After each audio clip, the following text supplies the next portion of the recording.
you know, the fact that she has this versatility, a very good kiter overall. I'm very excited to see how she will perform with the psychologist. And again, Grizzly, we talked about this yesterday. I love the breaking wheel. It's my favorite character in the game. So the fact that we are seeing here it makes me very happy.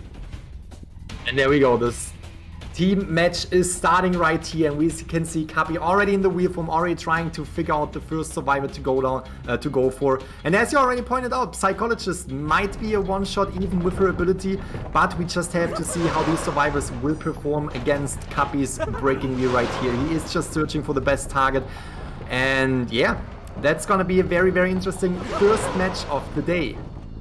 It looks like we do see the breaking wheel transition towards corner house against the psychologist. Beautiful jukes from Karis here, avoiding this. Is going to get that first spike though. If you're this psychologist here, you want to try to get to good pallets. So when he gets out of that wheel form, like right here, you have these pallets to work with. This is a bit of a tough situation. Beautiful trap from Puppy. Can he get the follow-up hit and the down on the psychologist? The survivors had such a great rotation early on, but able to find that one character that struggles against the breaking wheel, take advantage of that situation and get a quick down on this psychologist. Fantastic job right here on the Hunter side, but there's still everything on the table. This can still turn out very, very well for Monarch right here. We can see Kapi just getting into that wheel form. That is one of the big upsides when it comes to the breaking wheel. You can just get into the wheel form, try to put more pressure on the survivors while also being able to quickly go back to the survivor that is on the chair and protect that chair as well. And we can see Kapi already found the survivor that is going in for the rescue, which is the mercenary, is taking the first spike. He would go down if he is taking two more spikes, but is concentrating on the psychologist right here with Tide Turner. We have Kapi now concentrating on that said psychologist. You really want to bring out the first survivor out of the game so you can just concentrate on the rest of the team, because if one survivor is out of the game, you really slow down decoding and you really make it difficult for the survivors to get back from that. Beautiful job from Karis here. It's going to die in the top corner, the top of this two-story here, the farthest away from rocket share as possible. We actually don't see the forward coming into harass just yet. I think we're going to most likely see that after this next rescue. Now, a fun little trick with psychologist is if you see that green bar on the psychologist circle. If you get rescued as psychologist without Tide Turner, they will actually get healed the amount that's on that bar. However, most likely the forward will have Tide Turner, but they can harass after save. Now, Cubby's going to try to go for two spikes and prevent this rescue. There's the second one. Can he prevent this save here? The forward's going to go for it. Oh, beautiful owl from the survivors to allow him to get that rescue off. He's going to try to prevent it, but it looks like they're going to be able to get it off. Excellent gameplay from the survivors. Very, very nice. Kapi was hitting the Sears owl right here on the forward, so now buying more time for the psychologist. As you already mentioned, psychologist, taking that blink hit right here, and that might be it for Karis. As you mentioned, if Psychologist Tide Turner would have ran out, she would slowly heal up with her ability, but this is completely preventing the ability of the Psychologist. Extremely good play from Kapi. Now also concentrating on the forward and at least chasing away the forward, because he's the only character that now could rescue the Psychologist from her fate to get on the chair and to get out of the game. And we can see Ford is slowly making his way in, is getting healed right here, but this might not be enough to actually rescue Karis. First survivors out of the game. We still have 3 Siphon teams remaining. A beautiful position for this breaking. We'll see them using that trump card to switch into the peepers there. When you use that blink, there's a 150-second cooldown. However, if you switch your trade immediately, then the cooldown is less because it'll go to the max cooldown of the trade you switched into, which in this case, a peeper is only 27 seconds. So that's a definitely an upside there for this hunter. We're going to see them go after, I think, the forward here. Nope, going back into that wheel form. Going to keep trying to pressure down these Cypher machines, down these survivors. You don't want to commit to a mercenary. I think they want to find the Seer. That's going to be the goal here for Cuppy. And he might have actually caught onto the trail of the Seer here. Let's see. He is going for the Seer right here. We can see that America is trying to buy more time for the team right now. We are down to 2 Siphon machines, which could still be a really, really good play on the survivor side right here if the Seer is buying enough time for the rest of the survivors to decode. And so far doing a really, really good job. Might take the... No, is actually just forcing Cuppy out of the wheel form, is forcing him to actually go after him. And we can see he is throwing down these peepers. He's trying to get him with the traps right here, but Seer doing an absolutely fantastic job, kind of forcing Cuppy to search for a different survivor. A beautiful job from the Seer of forcing them to transition targets. Now you have to chase a mercenary or a forward. Neither is an ideal target. Forward with almost full football. Beautiful job from Cuppy. He's going to get only 2 spikes on the mercenary. He's going to just snap him and possibly leave here. Going to drop a couple of peepers on this Cypher machine to slow down this decoding progress, and is going to transition targets back after most likely the Seer here. Yet again, you don't want to chase these rescuers, so if he's able to find the Seer, that could be strong. And wow, he catches the Seer in a pretty bad area. There's not a lot of windows here to work with, and this could be very difficult for this character. Nice hit already. If he is able to get that second spike, that might be a one-hit down if he's able to get him, and he is able to get him, which is actually crucial. If we look at the survivors' Cypher machines, one Cypher machine is remaining forward, almost at 75%. I'm not really sure how far the mercenary on the other Cypher machine is, but this is actually a crucial moment for Cuppy right here. He really needs to put pressure on these survivors, and bring down the Seer this quickly definitely does so. You're going to see Cuppy completely give up on the camping here. Yeah, going for this forward, not allowing them to finish the Cypher machine. This is what you see from a lot of breaking wheels. What they do is they'll go ahead and they'll allow for a free rescue, and they'll pressure down the last Cypher and try to down this survivor on the last Cypher machine. We're going to see the 2 characters that are injured heal up here forward with 3 spikes, but still almost a full football to work with. So a lot of kiting potential still available for Yu here. That's for sure, and as you mentioned, the entire football is still here, and he is utilizing it to buy more time, to get more distance between himself and Cuppy, and we see it, as you mentioned, just healing up right there. Oh, fantastic job right there, trapping the Ford before he's able to ward. Now having the Ford on the floor and concentrating on the Seer. Really wants to get back to that Seer and wants to slow down the decoding speed. He's trying to check out the Cypher machine right here. He knows there are 2 Cypher machines that have been worked on, so he has to transition back and forth between these 2 Cypher machines, and is now getting wind of the other 2 survivors, the mercenary right here. Fantastic job so far, is getting 1 spike. He needs to get 3 spikes on the mercenary to immediately hit him down with a 1 hit, and it might actually work right here. Was able to dash away, but wasn't able to avoid that spike.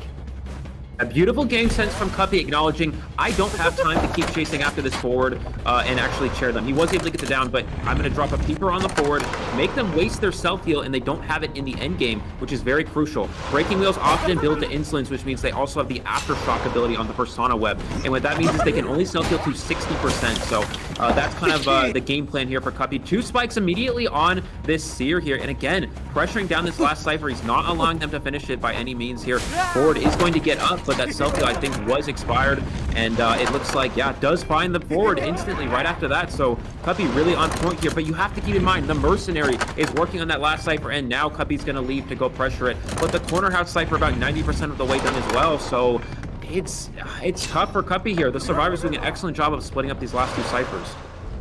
That is for sure, that is for sure. And we saw how the Seer was already making his way back to that Cypher machine just to prime it. And what we can see right now is the mercenary taking these spikes. He will immediately go down, but will the Cypher machine pop? It won't.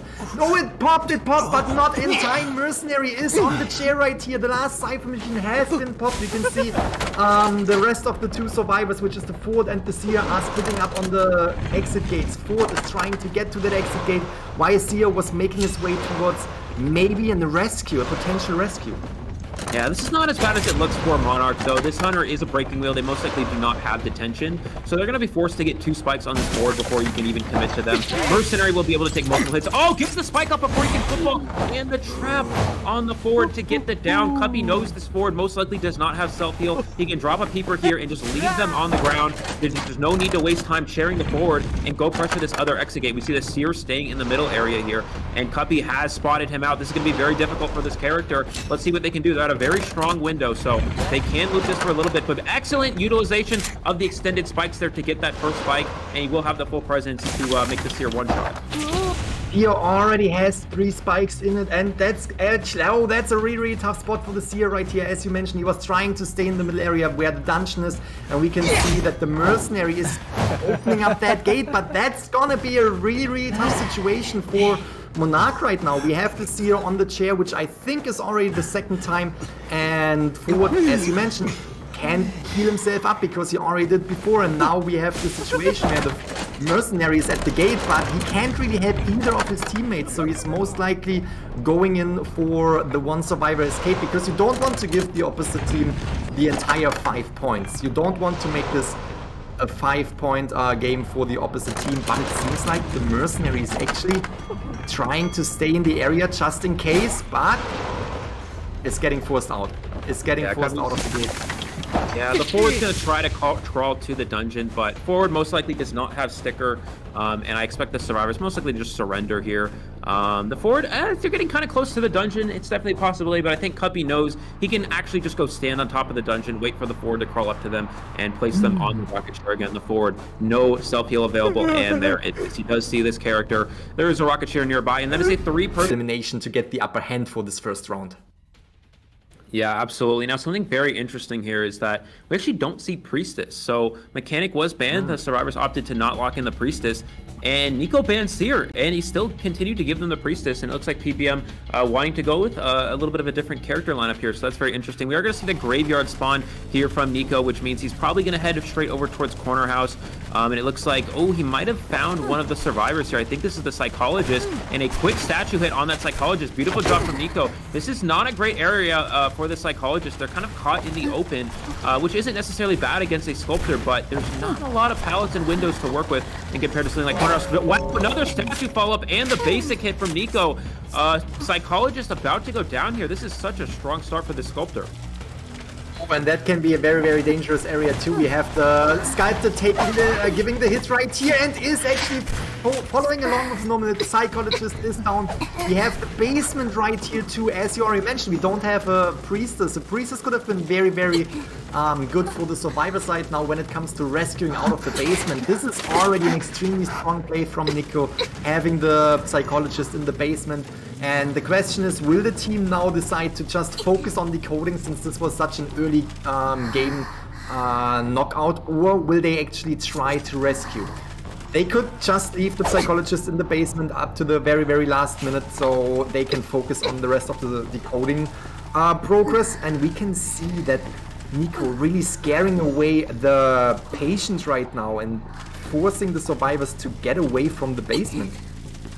Yeah, absolutely. And this really goes to show the skill that Nico has with this Sculptor. We were talking about this earlier, being one of the best Sculptor players. Beautiful game sense from Nico to acknowledge that they might not be going for the rescue, though. Does see this Patient trying to hook their way towards that chair. Nico still has teleport available. Will he teleport? Yep, back to the chair to prevent the rescue. Actually, to the Cypher Machine, it looks like.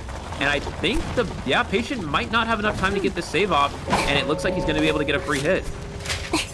That is a fantastic job. Patient, the one who could go in for the rescue. Then we would see the speed boost that we were talking about, but wasn't having enough time. Psychologist, the first survivor, already out of the game, really utilizing the hook to get distance. But then again, you mentioned it, the narrow paths that are on this map right here allow Nico to utilize these statues, hit the Patient, and now he's in the open. He might, oh, nice utilization of the hook again, is getting away from Nico, buying more time, but this could be it.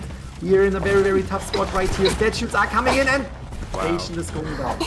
Beautiful statue there from Nico to get that down. Patient did an excellent job. They were in a bit of a tough situation, able to dodge that first target statue, but that rebounding statue is so key for Sculptors. A lot of people kind of overlook that. The statue rebounded off a wall 3 times, so it's always going to come back. You have to be wary of that, and able to clip the Patient with that one, getting the down there. And it looks like we might have First Officer coming for the rescue. A quick statue hit on them already, though. There's the second one, and is he able to get the hit? Nope, gets into the watch just in the nick of time, and he can get the rescue with that Tide Turner effect because of that pocket watch. Fantastic job. First Officer will go down eventually, though. Therefore, Nico really concentrating on Assassin right here. The Patient who he already had on the chair once.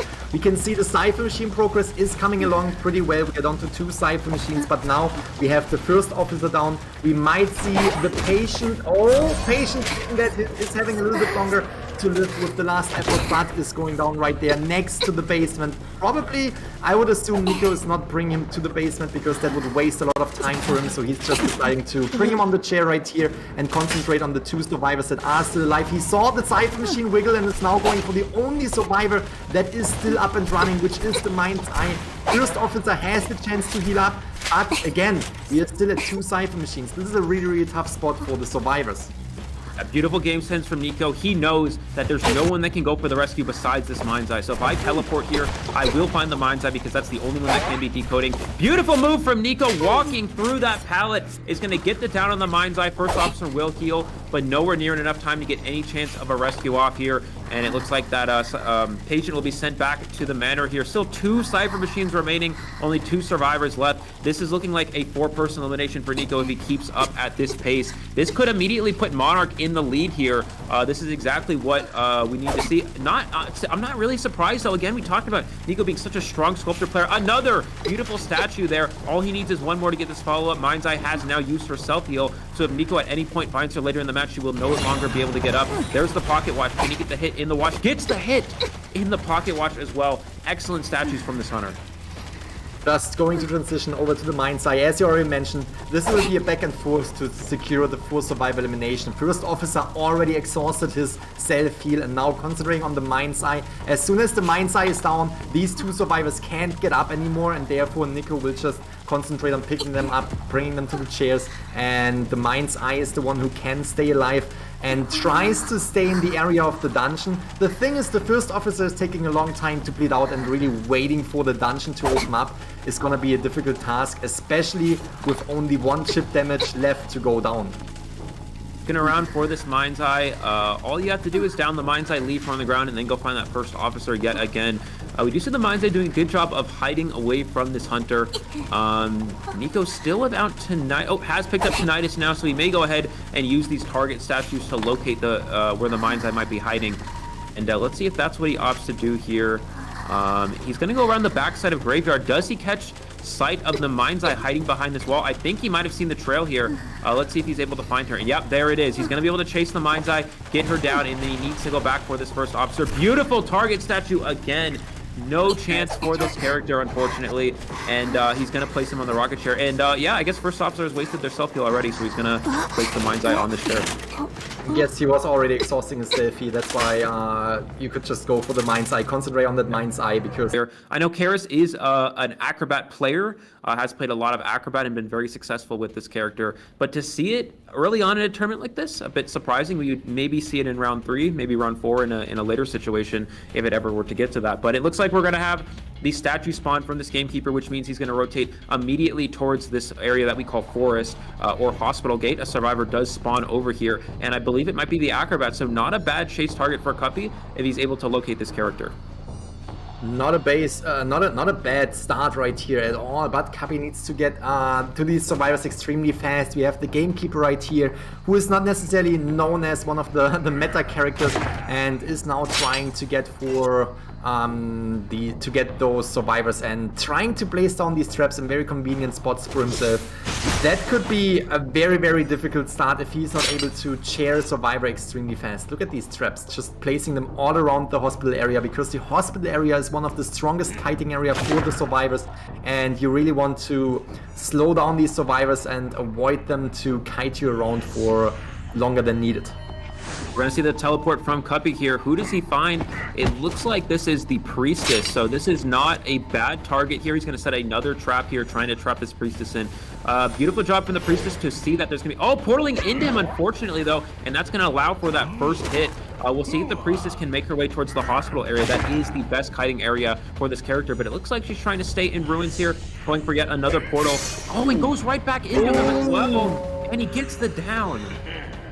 Fantastic job right here from Cuppy, really utilizing the Priestess portals in his advantage. Was really getting the Priestess that was teleporting onto him, and now we have the first survivor. As I already mentioned, you want to get a survivor early in the game on the chair, so you're able to pressure these survivors more, to pressure the survivors from getting away from the Cypher machine, slowing down the Cypher machine progress. And we can now see he is going towards slowly towards the Seer, but kind of staying in the area, really wants to secure that first survivor, and we can see that transition into the survivors gameplay. They are focusing on decoding right now. They are leaving the Priestess on the chair after halfway mark, and they might only go in for a rescue before she is getting out of the game. Yeah, it looks like we do have the Gravekeeper going into that shovel form here, trying to go for an after half rescue. They're going a bit late though. Against a Gamekeeper, you want to go really early because that Gamekeeper can hook you, pull you back, and go for that terror shock play. Let's see if that's what he's going for yet. Trying to time this, and there we go. We're going to see the Owl get used for the rescue yet again. Beautiful job from Monarch. This is the second time we've seen them utilize this Owl for a rescue, and it's worked out both times for them. We see the Gravekeeper trying to body block. Excellent move from Cuppy, getting that hit around the Gravekeeper, avoiding that Owl, and trying to go for a follow-up on the Gravekeeper as well. What a hook!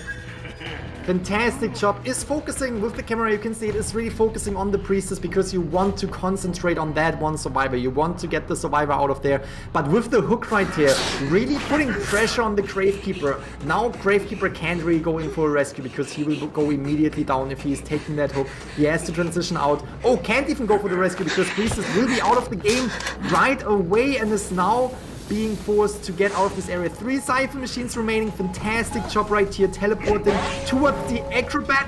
Acrobat, oh, took the hit while throwing down that bomb. This looks extremely good for Cuppy right here, putting pressure on the survivor side, while we can see in the main building, the Sacred Heart Hospital, we have the Gravekeeper getting healed. Oh, did not hit that hook right here. Beautiful bomb from the Acrobat there to slow down this Gamekeeper, and they're going to try to keep going around this area. We see the Gamekeeper utilizing this hook to the best of their ability, gets the hook on the Acrobat and gets the down. They were unable to get that jump off, and it really goes to show how well Cuppy knows this Gamekeeper. Once you reach that full presence, you can infinitely hook walls until you hook a survivor or miss a wall, and Cuppy using that ability there, using it to its full potential to get the down on the Acrobat. Not a bad position for Cuppy. Gamekeeper, again, we talked about Gamekeeper not being much of a winning hunter, but Cuppy in such a strong position here, it might work out in his favor. It might indeed. I did not imagine this match to go this way that quickly. Fantastic job from Cuppy right here. We saw the Gamekeeper being utilized yesterday with a 4 survivor elimination as well, so Cuppy can definitely pull that off. We can see the survivors really concentrating on these Cypher machines because they have to. They have to bring down these Cypher machines. 2 more remaining. We can see the Seer is pushing the Nidus and is going into the areas trying to probably transition in for the rescue because the Acrobat will go out of the game quite soon. So maybe not so much.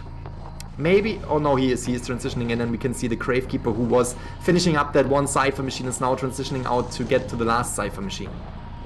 Looks like we're gonna have that Seer going for that rescue after half. Beautiful job from the Seer, gets the rescue. Can he body block? No, unfortunately. Gets that hit through the pallet as well. That last Cypher machine almost done, but not quite enough there.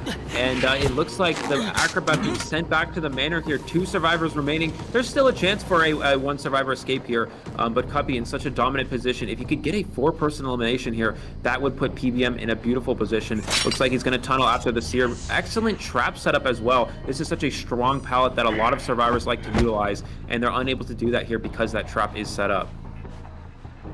You can see the Seer really trying to get away from that, saw that there was a trap and trying to go into a different route, taking the hook, taking the hit, and is now a 1 hit down. This could be very, very dangerous.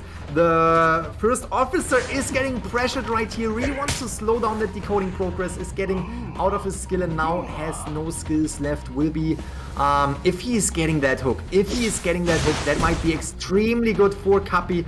And he is going in, not taking the hook though. Good job from the Gravekeeper. Wow, and this is the hook, so there's no hook for another 14 seconds now. Beautiful job from this Gravekeeper. If the Gravekeeper gets hooked there, they will go down immediately because of that added damage. The Seer's going to now try to finish up this last Cypher machine. Let's see if they're able to do it. It looks like the Gravekeeper trying to kite. Excellent hook from Cuppy. Gets the hook. And there's the pop. The Cypher machine is primed. They're off to for the races to this exit gate here. Let's see if the Seer can get there. No teleport available for this hunter. He did use it recently, so I think the 1 survivor escape is in order for Monarch. That is for sure. That is definitely the goal that you want to go for. At least 1 survivor out, so you don't give the hunter the complete 5-point game. And we can see Gravekeeper doing a fantastic job. Gravekeeper just needs to buy enough time for the Seer to open up that gate that he already started opening. And this might actually be a fantastic... Oh, there we go. Gravekeeper goes down. But as you already mentioned, there is not enough time for Cuppy to actually relocate towards the Seer's exit gate. Seer will make his way out of here, and this is a 3-point game yet again for Cappy. Extremely strong start, especially with the gatekeeper. Was really performing well. The question now is, will Monarch show again that they can get the Psychologist being banned, because Psychologist would be very strong against a Dream Witch, against an Axe Boy.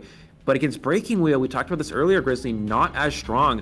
And yeah, the Breaking Wheel, now it makes sense. We do see the Breaking Wheel does spawn behind Ruins over near the Shack area. This is a pretty good spawn for survivors against a wheel. Although it looks like he's immediately heading towards Double Doors, which is the location of the Mind's Eye, I believe. So if he sees this Mind's Eye, this could be an excellent start for him. And looks like, yeah, he's found her. Still, Mind's Eye being in the area of the building, that is definitely a good start for the Mind's Eye, because that's the strongest area when it comes to kiting around the Hunter. And we can see Nico right here with the Breaking Wheel doing a great job navigating around that building, but also just wants to get out of here and is trying to cut off the way of the Mind's Eye. Was hoping to find her right here, but now has vision on a different survivor. Again, the hospital building for a Breaking Wheel is extremely difficult to navigate around, so for the survivors to be in this area and to kite around the Breaking Wheel right there was a fantastic start too, and was allowing the Mind's Eye to actually get away, and we now have the Patience having the attention of Nico. He does get that first spike on the Patient there. Looks like he's going to go for the classic two-hit. Wow, beautiful hook from the Patient, pulling himself inside the hospital. Nico's going to go ahead and blink here, trying to get this first hit on the Patient. It looks like he should be able to do this. Maybe with no attack recovery. Oh, he gets the no attack recovery hit.